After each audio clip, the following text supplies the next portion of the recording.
everybody. This is Philosophy, or as I like to say, Philipsosophy, because I'm that clever. For today's video, I'd like to talk about a movie called Oasis Live at Knebworth. So what is this movie? The reason why I like to review this is because I like to review things that I like a lot.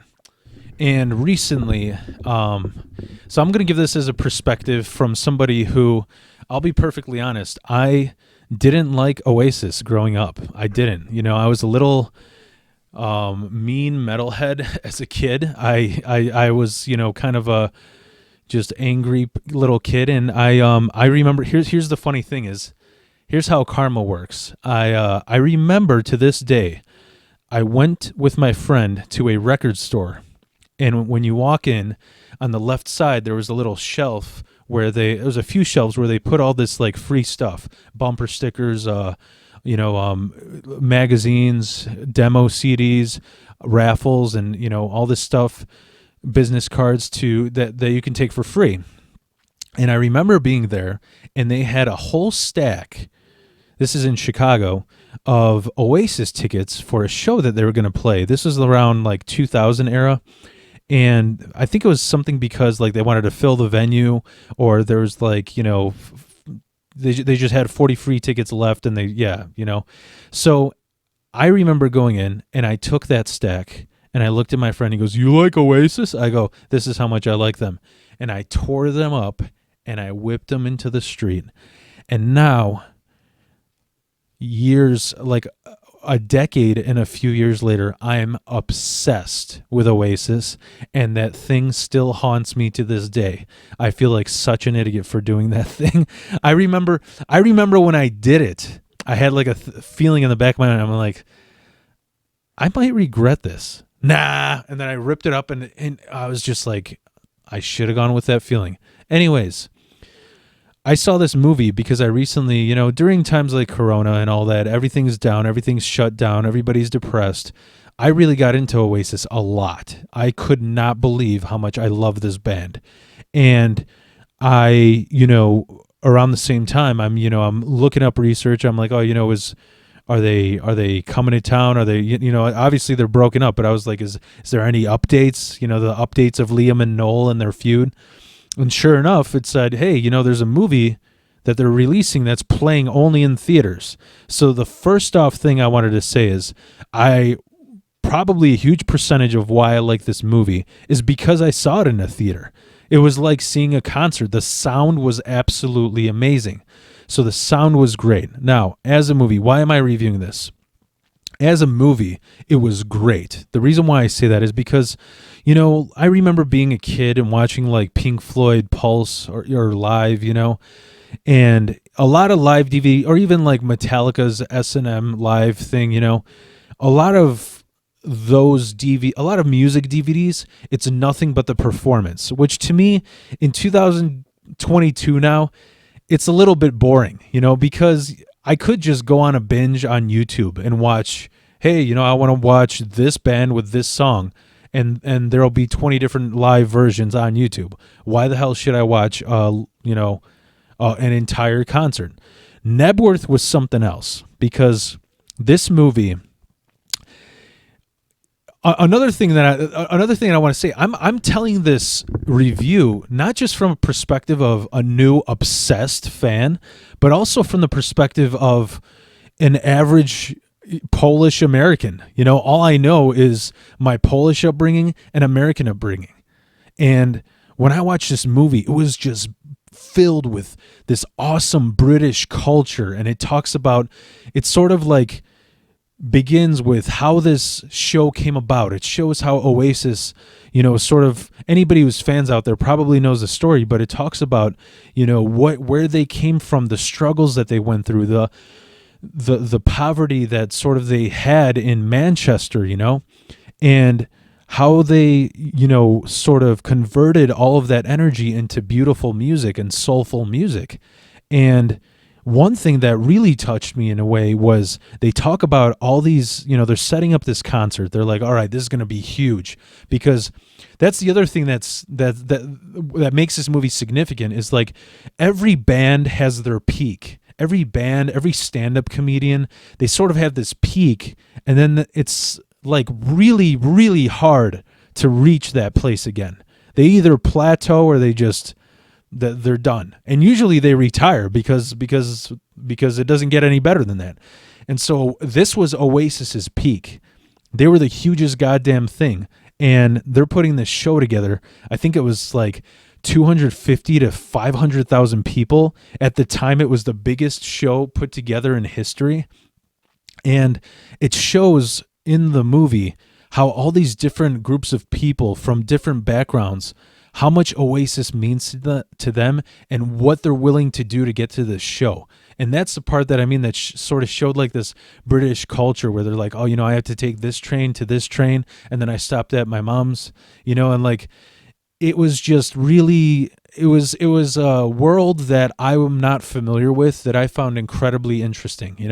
I have a cousin who lives in Britain who I like immediately want to see now, because just to see the paths that these people took to see this band that meant so much to them. And it's not just like random, middle-aged white fans. It's like there's this person who came from this country, came from and stayed just to see this show. Or I think there's even a clip where it shows like a little kid who loves Oasis so much, and they were broadcasting it on the radio, but his parents made him go to sleep, so he stays up and like quietly tries to record the whole show. It's beautiful. It's absolutely beautiful how much one band can affect that many people. And so besides that, it shows sort of like the origin, a little bit of origin story on Oasis, on how they reached that peak, and then how they're putting the show together. And then it jumps in between all these fans and what they're doing to see this band, how much they saved up to go to this show.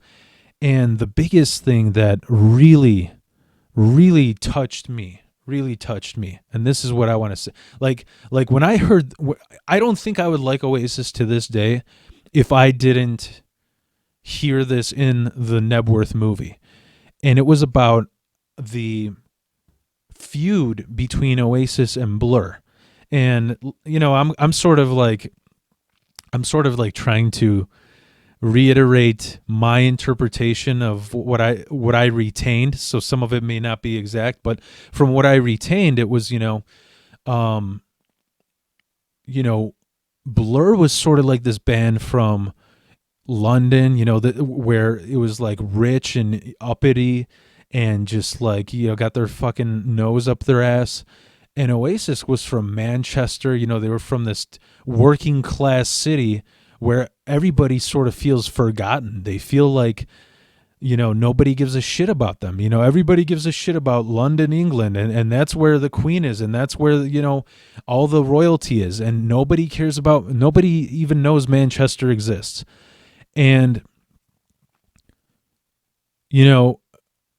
just to take a pause, when I was listening to Oasis, I was asking myself, I'm like, what is it that makes me love this music so much, Because I play 5 different instruments, and I'm like, the chords are pretty easy. The chord progression, it's like the basic chords that you learn in a guitar class. What is it that's so good? Obviously, it's a mix of everybody in the band. It's a mix of the guitar, the emotion conveyed in Liam's voice, but there was something about it that I couldn't describe, and that word is soulful.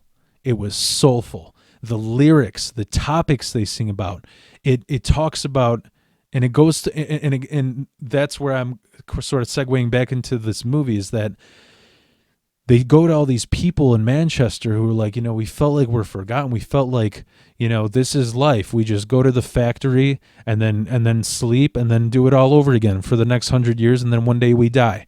And they're like, Oasis sort of gave us hope. They gave us this feeling of belonging. And that was like really touching. I was like, that's why I love them. Cause during this Corona shit, And I have my own stuff with, family problems and deaths in that I'm going through during this COVID times, and it's like listening to something like Oasis and seeing this movie, it gives you hope, it gives you energy, it makes you want to survive through these horrible times. So that's about, I guess, all I would say is, other than the live performance, that's pretty much it. It's a nice description of the origin story, then the, a little bit documentation on how they put the concert together. There's a few funny clips of Liam being an asshole and, driving golf carts until they tip over, which I liked a lot. And there's the whole stories of these fans, and how they got there and what their story is, and then there's the live performance, and that is the cherry on top, the live performance, because I say that because the show had incredible sound. It was nobody, usually you can catch like little mistakes here and there during live performances. They played great, they sounded great. And the other thing, wow, my mind's drawing a blank.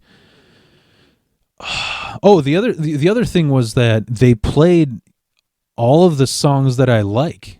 Like all the songs that I was, obviously not anything after 1996, but all the songs that I expected to hear, they played.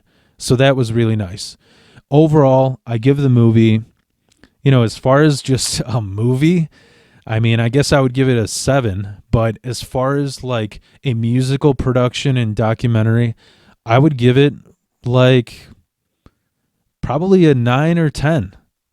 Maybe even I'll give it a 10, because I listen to all different types of music, from black metal to shoegaze to psychedelic, and there's so many different like live music concerts that I've seen that are just like, whatever. So that Oasis Knebworth is definitely worth seeing. I would say out of all of the music that I've seen, that is the best one, and that's why I give it a 10. And I hope you see it, and I hope you like it as much as me. And if you love Oasis or you love this review, give me a thumbs up, possibly subscribe. I got a whole lot of awesome videos of me going to all the shows that I've ever been to my whole life. You might check it out and you might like it. See you later, my philosophers.